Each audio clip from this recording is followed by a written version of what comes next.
tous, bonjour. Nous allons débuter cette vidéo par cette question. L'Afrique est-elle mal partie?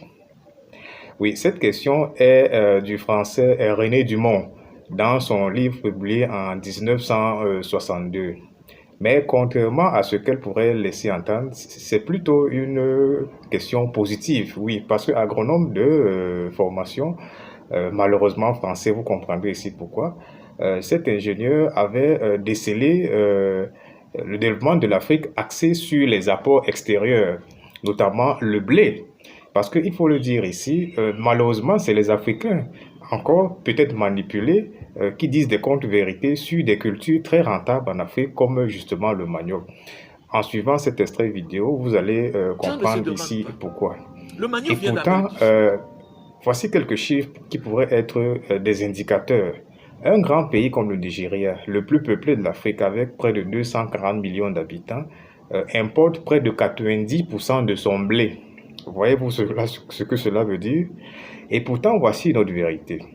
Si chaque Nigérien avait dans son jardin juste 3 mètres carrés de culture de manioc, c'est la moitié de l'Afrique qui n'achèterait plus de blé à l'extérieur. Vous voyez ce que ça représente en termes de balance? Alors pourquoi est-ce que c'est les Africains qui viennent dire des contre-vérités, aller chercher à savoir pourquoi?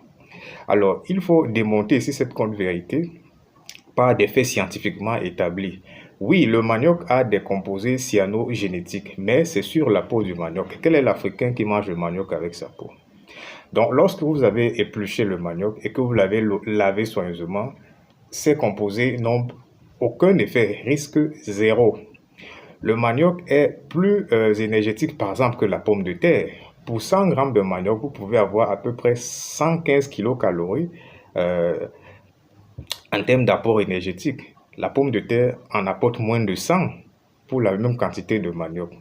Le manioc pousse bien facilement dans les zones chaudes et très difficilement dans les zones froides. C'est pour ça qu'il est bien beaucoup plus cultivé en zone tropicale et notamment en Afrique.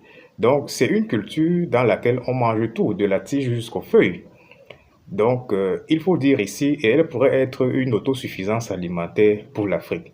Notamment, d'où la question de René Dumont. Malheureusement, c'est un Français qui vient nous rappeler que cette culture, par exemple, pourrait être euh, un tournant pour l'Afrique, qui pourrait de ce fait se soustraire de la dépendance du blé à l'extérieur, la guerre en Ukraine, comme on pourrait par exemple dire, et en Europe.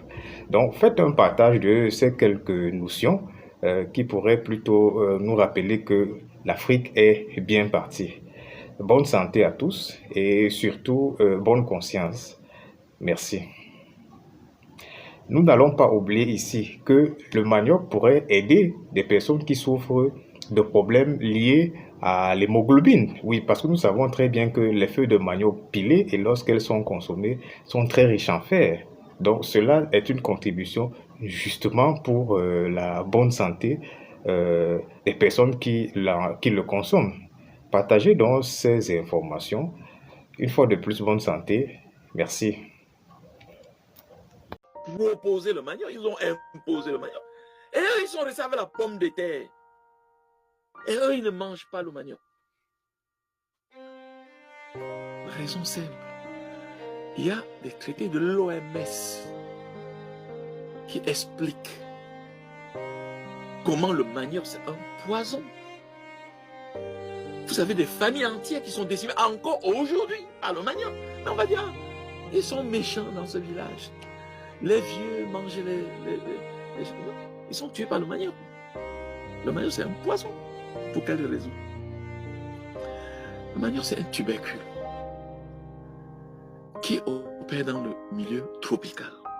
Et dans le milieu tropical, vous avez beaucoup de microbes dans la terre. Pour ne pas être mangé par les bactéries et par tout ce qu'il y a, le manioc a développé des toxines jusqu'au cyanure.